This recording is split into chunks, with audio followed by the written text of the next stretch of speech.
I would compare it to freestyle motocross.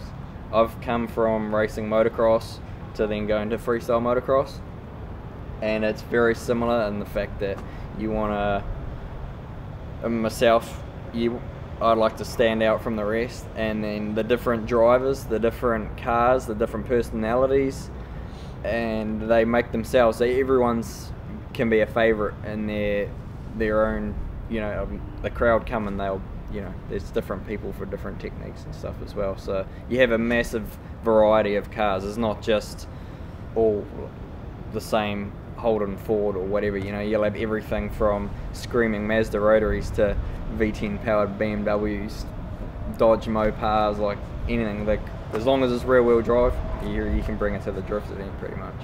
I think a kid that is brought up through his years racing motocross would be a far superior drifter than a kid that's brought up doing go-karting and learnt to grip race.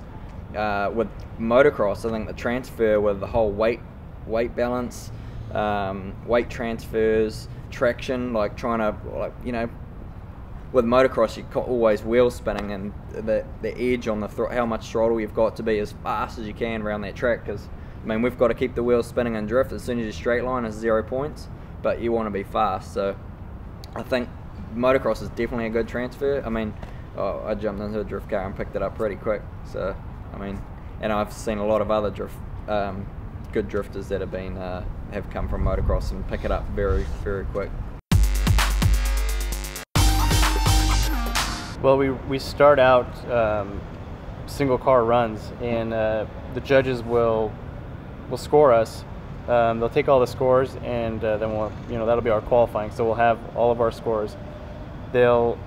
After that they'll run the cars they'll build a bracket, and the lead or the first qualifier will go against the last qualifier, and then that's really what determines who wins. It's qualifying is just kind of to get that bracket set up, but after that, that's where the real excitement comes in, and that's where you can really show your skills. Running one car by yourself, you can lay down a run, but when you're inches away from another car, all you see is their car. You can't see the track. You're really following them. You're looking for other points on the track that kind of visual references to where you are, so you know what's going on. It's a lot tougher. There's tire smoke. Sometimes you can't see anything. You just have to go off of feel, and it's exciting to watch.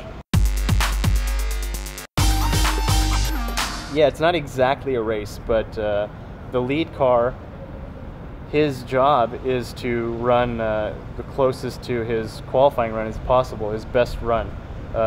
So he wants to hit all the zones, have high speeds, and the guy in back, his job is to mirror the lead car, carry the same speed, the same, if not more angle, more throttle, more smoke, and to kind of show the judges and the crowd that he can do it better. Even though he's following somebody, he can drive and mirror their car. They are modified, but there's set restrictions on what we're allowed to do with chassis setup and stuff, but they're very similar to a street car.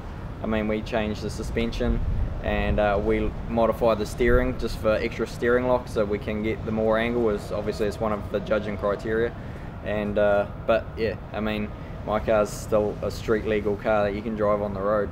Has to be rear wheel drive, yeah, and the cars look like they have a ton of power and no grip, where it's actually quite the opposite. A professional drift car is a good balance between the two.